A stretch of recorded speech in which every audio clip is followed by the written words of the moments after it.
Hi friends, எல்லாருக்கும் வணக்கம். எல்லோரும் எப்படி இருக்கீங்க? நல்லா இருக்கீங்களா? Welcome to Sakthi Saravana YouTube channel. நாளைக்கு சனிக்கிழமையோடு வரும் வைகுண்ட ஏகாதசி.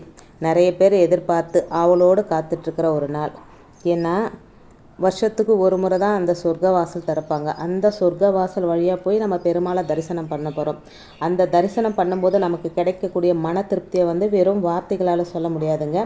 இந்த அற்புதம் வாய்ந்த நன்னால் நாம் செய்ய வேண்டிய ஆன்மீகம் சார்ந்த வழிபாட்டு முறைகள் ஏராளமாக இருக்குது. அதையெல்லாம் உங்களால் செய்ய முடியுமோ அல்லது செய்வதற்கான நேரமும் வாய்ப்புகளும் கிடைக்குமோ கிடைக்காமல் போகுமோ தெரியாது. ஆனால் எல்லாரும் நாளைக்கு காலையில் கண் விழிக்கும் போதே பெருமாளை நினச்சி கண் விழிங்க. அவரோட பேரை சொல்லிக்கிட்டே கண் விழிங்க. கண் விழிச்சு எழுந்து 4 மணிக்கு முன்னாடியே நீங்கள் இதை செஞ்சுருந்தங்க. 4 மணிக்குள்ளவே போயிட்டு சுத்தபத்தமாக குளிச்சுட்டு அழகாக தலைவாரி பொட்டு வச்சு பூ வச்சுக்கிட்டு பெண்கள் மகாலட்சுமி மாதிரியே போயிட்டு நிலவாசல் கதவை திறக்கும் போது இந்த மந்திரத்தை சொல்லணுங்க.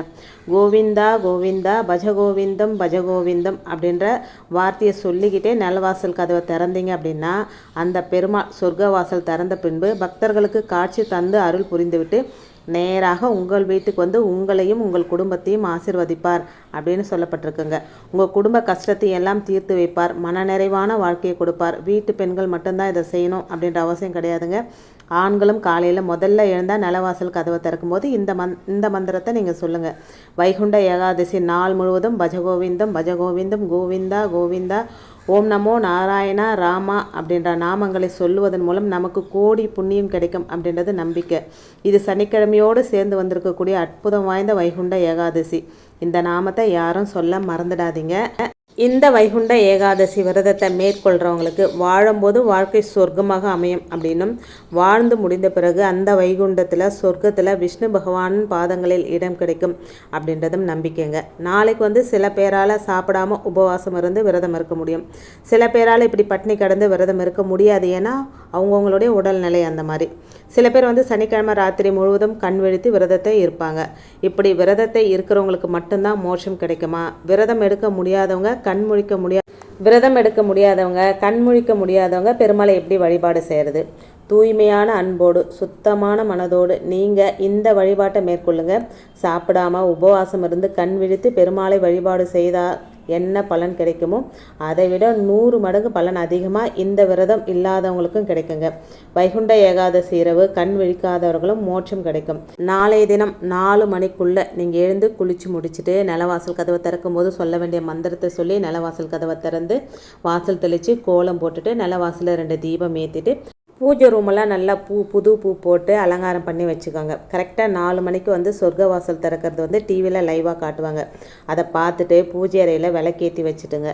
காலையில் வீட்டில் பூஜை செய்யும்போது பிரம்ம முகூர்த்த நேரத்தில் நீங்கள் எதுவும் சாப்பிடாதீங்க. வெறும் வயிற்றில் பெருமாளை நினச்சி இந்த மந்திரத்தை நீங்கள் சொல்லணுங்க. இந்த மந்திரத்தை 27 முறை சொன்னால் விஷ்ணு பகவானோட ஆசீர்வாதமும் மகாலட்சுமியின் ஆசீர்வாதம் நமக்கு பரிபூரணமாக கிடைக்குங்க. அந்த சக்தி வாய்ந்த மந்திரம் ஓம் கோவிந்தாய நமக, ஓம் தனாய நமோ நமக.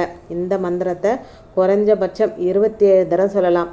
உங்களால் முடியும் அப்படின்னா 108 முறை கூட இந்த மந்திரத்தை சொல்லலாங்க. தப்பே கிடையாதுங்க. அப்புறம் நெய்வேத்தியமாக பெருமாளுக்கு வெண்பொங்கல் வைக்கணுங்க. வெண்பொங்கல் பெருமாளுக்கு ரொம்ப பிடிச்சது. மற்ற எல்லா தெய்வங்களுக்கும் சக்கரை பொங்கலை நெய்வேத்தியமாக வைக்கலாம். ஆனால் பெருமாளுக்கு மட்டும் குறுமிளகு, சீரகம், இஞ்சி, பசுனை, பச்சரிசி, பாசிப்பருப்பு சேர்த்த வெண்பொங்கலை நிவேதனமாக வைங்க. உங்களுடைய வாழ்க்கையில் பொருளாதாரம் தலைகீழாக மாறுங்க. அதுவும் நாளை சனிக்கிழமை சொர்க்க வாசல் திறக்கக்கூடிய அந்த நேரத்தில் உங்களால் கோவிலுக்கு போக முடியும் அப்படின்னா போகலாங்க. முடியல அப்படின்றவங்க வீட்டில் இந்த வெண்பொங்கலை பெருமாளுக்கு செஞ்சு வச்சு வேண்டிய வரங்களை எல்லாம் கேட்டு பாருங்கள். அந்த சொர்க்கமான வாழ்க்கையை அவர் உங்களுக்கு வரமாக கொடுப்பாருங்க.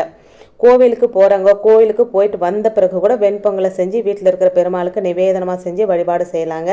வீட்லேயே வெண்பொங்கல் வச்சு பெருமாளை நினச்சி கோவிந்தா கோவிந்தா நாராயணா நாராயணா பஜகோவிந்தம் பஜகோவிந்தம் இப்படின்ற கோஷத்தை எழுப்பி வழிபாடு செய்யுங்க. நீங்கள் வாழ்கின்ற வாழ்க்கையும் உங்களுக்கு சொர்க்கமாக அமையும். நீங்கள் வாழ்ந்து முடிந்து செல்லக்கூடிய மேல் லோகத்தில் வைகுண்டத்தில் இடம் கிடைக்கும் அப்படின்னு சொல்லப்பட்டிருக்குங்க. நம்ம பூஜை ரூமில் பஞ்ச பாத்திரத்தில் தண்ணி வைப்போம் இல்லைங்களா? அந்த தண்ணியில் துளசி கொஞ்சம், பச்சை கற்பூரம் போட்டு பெருமாளுக்கு முன்னாடி வச்சுருங்க. உங்கள் பூஜையெல்லாம் முடிச்சுட்டு வழக்கம் போல் உங்களுடைய வேலையை நீங்கள் செய்யலாங்க. நீங்கள் சாப்பிடாமல் உபவாசமாக இருந்தாலும் சரி, இல்லை 3 வேளையும் வயிறு நிரம்ப சாப்பிட்டு பெருமாளை வழிபாடு செஞ்சாலும் சரி, அந்த பெருமாளோட ஆசீர்வாதமும் மகாலட்சுமி தாயாரோட ஆசீர்வாதமும் பரிபூரணமாக கிடைக்குங்க. ஏன்னா அந்த மந்திர நாமங்களுக்கு அந்த அளவுக்கு சக்தி இருக்குங்க. இதெல்லாம் எளிமையான வழிமுறைகள் தான். உங்கள் உடம்பு எப்படி இருக்கோ, உங்களுடைய மனநிலைமை எப்படி இருக்கோ அந்த மாதிரி நீங்கள் பூஜையை செஞ்சுக்குங்க. கடுமையான விரதம் இருந்து தான் பெருமாளை வழிபடணும் அப்படின்ற அவசியம் கிடையாதுங்க. மன தூய்மையோடு வழிபாடு செஞ்சாலே அந்த பெருமாள் நம்ம வீடு தேடி வந்து அவருடைய அருளாசியை நமக்கு கொடுப்பார். இன்றைக்கி வீடியோ அவ்வளோதாங்க. இந்த வீடியோவில் நான் சொன்ன விஷயங்கள் உங்களுக்கு பிடிச்சிருந்தது அப்படின்னா சேனலுக்கு சப்ஸ்கிரைப் பண்ணி சப்போர்ட் பண்ணுங்கள். இந்த வீடியோவை உங்கள் ஃப்ரெண்ட்ஸ் அண்ட் ஃபேமிலிக்கும் ஷேர் பண்ணி விடுங்க. இன்னொரு ஆன்மீக தகவலோடு உங்களை சந்திக்கிறேன். அது வரைக்கும் நன்றி, வணக்கமும். Take care and bye friends.